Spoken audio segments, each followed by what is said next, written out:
Мына азыр кадимкидей билетти дагы ошо тиркеме аркылуу сатып алышат. Азыр мына элден сурамжылоо кылып сурап чыктык. Чынында жакшы болду дейт. Караколго баратам. Сүйүнүп атабыз барыбыздан. Угуп алып мен бүгүн вообще түшө албай калам го деген эрте келген. Ошентип келдим балам. Рахмат, ошонун ачылганына дагы аябай көп элдер сүйүнүп атат. Мен эле эмес. Элдин баары эле сүйүнүп атат.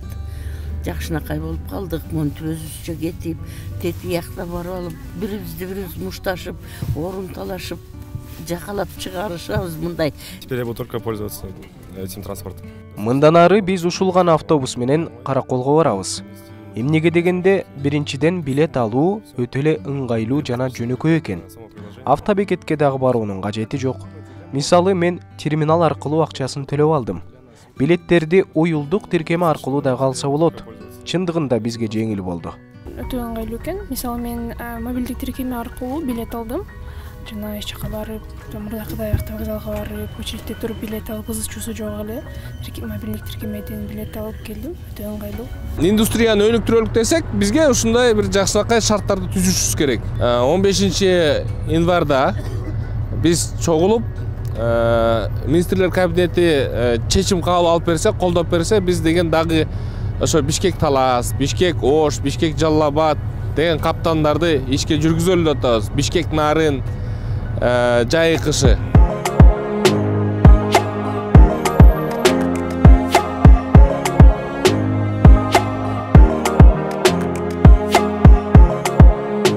Бул долбоор улуттук долбоор.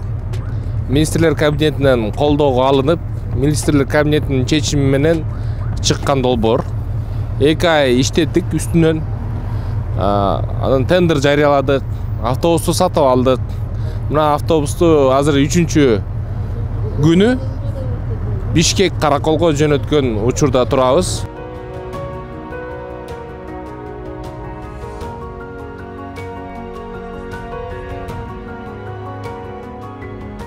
Именно документтер туристический багыт моюнча бар экен. Именно туристический багыт моюнчачы.